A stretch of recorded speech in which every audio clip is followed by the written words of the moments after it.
Hello, guys. Tonight's topic, physical symptoms. Um, been seeing quite a few videos on Facebook and other channels about how PTSD in general, and specifically complex PTSD, affects us not only mentally but also physically. Um, I know for me, the more I read up on it, the more videos I see, the more my body's making a little bit more sense to me.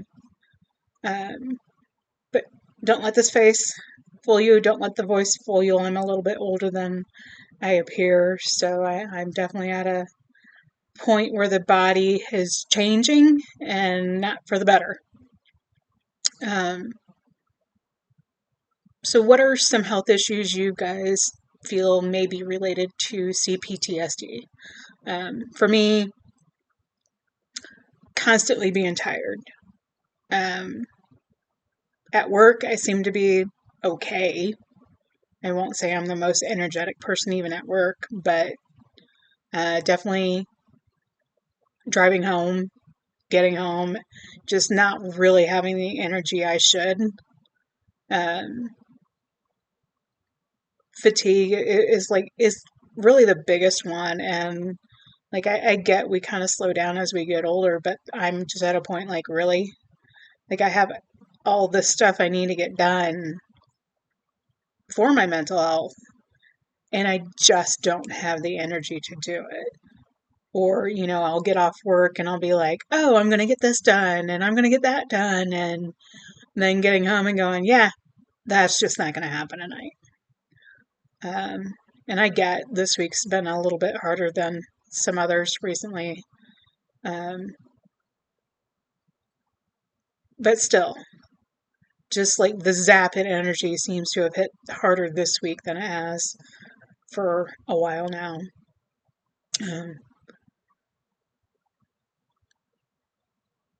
I manifest my mental status through how I live at work. I'm not the neatest person at work, but my workspace definitely is not like my living space by any means.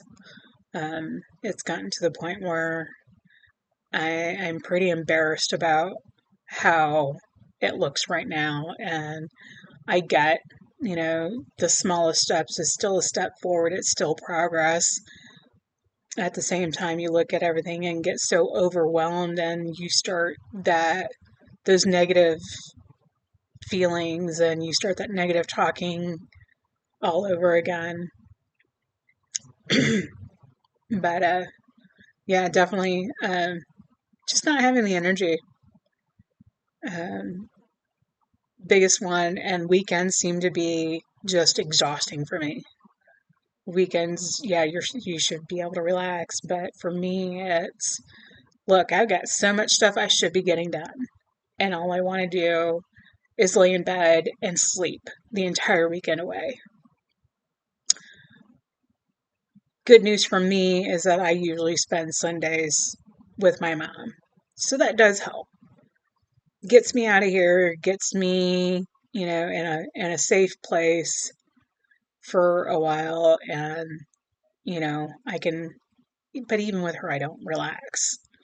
Um Despite how far I've come, the body is still very much in survival mode. Um Another part of the physical aspects of this is, yeah, I mean, my watch says I got enough rest. My phone says I did, but still waking up feeling exhausted, or knowing that you've woken up multiple times during the night and tossed and turned and so many other things, and on top of, being at a certain point physically where the body's just like, hey, we're not going to regulate your body temperature anymore. We're going to be hot, we're going to be cold, we're going to go hot again, you're going to sweat your ass off, and you're going to need to change your sheets and your pillows to, oh my God, I'm freezing and it can be 100 degrees in here and I'm still going to be cold. So those, yeah, I mean, it all takes a toll. But definitely going to be talking to my GP about getting diagnosed or what she thinks I can do more about the chronic fatigue and what her thoughts on it are about. Yeah, tonight's going to be one of the shorter videos. But drop a comment, share what physical symptoms you seem to be struggling the most with. Also going to start posting up on the channel just songs, videos of artists that I heavily relate to. Daughtry being one of them. Five Finger Death Punch is another one. I'm most certainly a hard rock girl at heart. So again, feel free to comment. Let me know what you guys listen to. Thanks. Have a good night.